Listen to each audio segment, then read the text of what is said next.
Number 3. The Pastoral Council and its pastoral language. The Council as a, quote, new Pentecost, such was the eager expectation felt by certain Council Fathers and theologians at the beginning. The slogan, New Pentecost, was repeatedly mentioned after the Council, i.e., an appeal to the spirit of the Council, in order to get the main reforms adopted. Footnote: for example, it is in the accompanying text to Celebration of the Eucharist in Indigenous Form, Bangalore 1980, page 5, regarding the Second Vatican Council, quote, "A new Pentecost in the Church. The Second Vatican Council, under the guidance of the Spirit, ushers in a unique period of renewal in the Church." End quote. A categorical statement of this kind, however, claiming for the Council such a theologically crucial role in the history of salvation, implies an overall evaluation of the Council's role in history, an evaluation hardly in keeping with the status of the Council documents themselves, containing as they do such various statements whose theological weight is frequently by no means obvious. Vatican II understood itself as a pastoral council, and wished to be thus understood.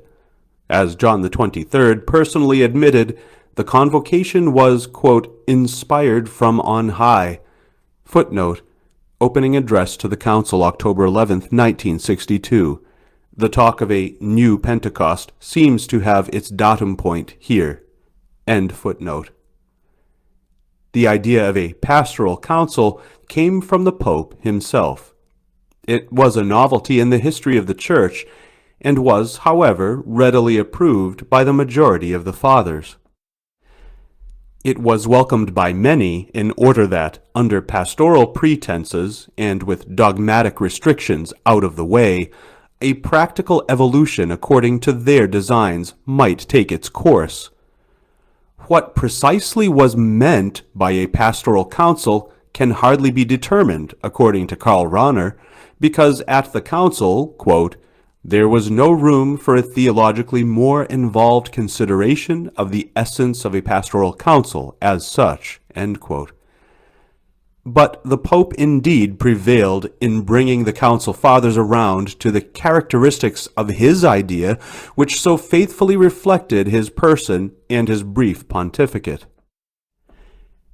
A remark of Patriarch Roncalli before the conclave eloquently summarizes his future program as Pope.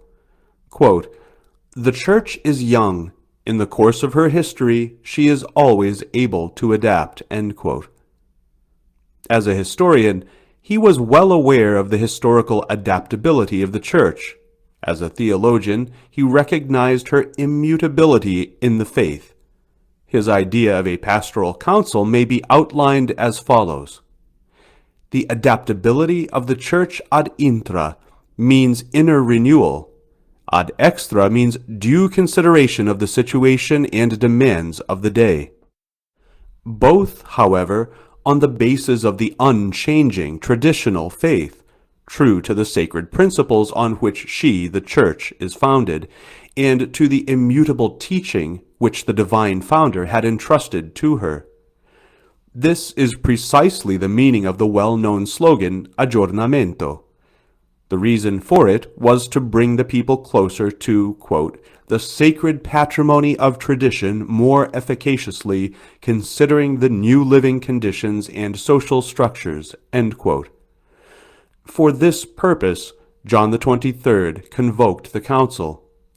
A special desire of the Pope was an ecumenical agreement, yet even here the truth of the faith was the norm.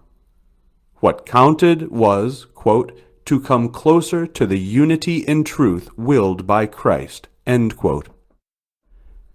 By this pastoral objective, the Pope had assigned to the Council a highly practical mission, but without clearly defined boundaries. The difficulties first crystallized in the course of the debates. The Pope conceived a living, up-to-date, and relevant Church on the basis of immutable teaching, he never dreamed of founding another church. The notion of a pastoral council gave rise to the idea that the church's external structures could be readily adapted to the modern world, while leaving her immutable teaching intact. But it is a well-known fact that major changes in practice are the end result of novel thinking, and on the other hand, that the introduction of a novel practice modifies thinking. That goes mutatis mutandis, especially for the Church and her conciliar reforms. Every major novelty in the life of the Church is the end result of a new theological outlook, and likewise, the introduction of a novel practice must gradually alter the traditional faith. Thus, the belief in the real presence in the Eucharist found its adequate expression in the Church's rite of worship. If one does away with this form of expression, the faith in the real presence likewise erodes by degrees. Accordingly, the preconciliar Church's outlook towards the Protestant denominations and non-Christian religions flowed from the traditional Christology and ecclesiology. The post-conciliar outlook, which was demonstrated in Assisi for all to see, is the expression of a new theology. This novel practice likewise stirs up considerable repercussions for the faith of the entire people of God. Given the close connection between external structures and the immutable essence of the Church, the self-acclaimed Pastoral Council inevitably had to deal with the dogmatic foundation of aggiornamento. The dogmatic constitution Lumen Gentium covered the dogmatic aspect, while the pastoral constitution Gaudium et Spes covered the pastoral aspect. The idea of a pastoral council was unrealistic. The pastoral council became automatically a dogmatic one. Considering the delicate state of disarray among theologians at the time, the assumption that Catholic teaching would go unchallenged in the course of a purely pastoral council was a pious illusion. The wish of John the 23rd, which was also fulfilled, namely a council which would condemn no errors and define no dogmas, should be viewed in this light. This is the first time in the history of the Church that an ecumenical council was known to have waived the complete deposit of its magisterial authority. We should keep that in mind in connection with the above-stated position of Jeden. The Pope's wish arose from his conception of a pastoral council, but this conception was not feasible under the circumstances, as the point of controversy was still fundamentally dogmatic. Bishops and theologians gladly and abundantly made use of the purported academic freedom of theological opinions in pastoral matters. To the idea of a pastoral council and the abstaining from dogmatic decisions was joined a third novelty in the history of the Church: the Father's choice of a, quote, pastoral language of the Council. A pastoral language of the Council appears fitting for a pastoral council, indeed, to be the adequate expression of a pastoral objective. It seems appropriate in order to reach the goals of aggiornamento more easily. Since there was no room in Vatican II for a theologically more involved consideration of the essence of a pastoral council, we must then conclude the following. By the term pastoral language of the council was meant primarily nothing less than a universally understandable and relevant language. A council which wanted to place the true face of the Church before the eyes of the whole world, Lumen Gentium 1:1, should also speak in a language which the whole world understands.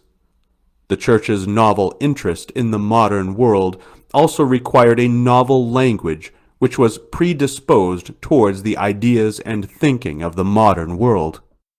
Many of the Council Fathers were well acquainted with the problem of a pastoral language of the Council, as they in their pastoral function needed to bring rather abstract concepts down to earth in a language commonly understood. Everywhere one could hear the phrase, quote, "to express old truths with new words." Naturally, with words which are familiar to the people of the 20th century. It is a bold venture to summarize the role which the Council played in the unprecedented theological dogmatic revolution inside the Church. We must limit ourselves to the pastoral overall conception of the Council. Number 1, the idea of a pastoral council, although finally the dogmatic foundation was at stake. Number 2, the abandonment of the full weight of magisterial authority, although resolute clarity in questions of faith was imperative. Number 3, the pastoral language of the Council, although the presentation of revealed truths demanded extreme conceptual precision. In this pastoral trilogy of the conception of the Council, which, in the light of the Council's actual outcome, seems pure fantasy, the pastoral language plays a major role in the formulation of the Council documents.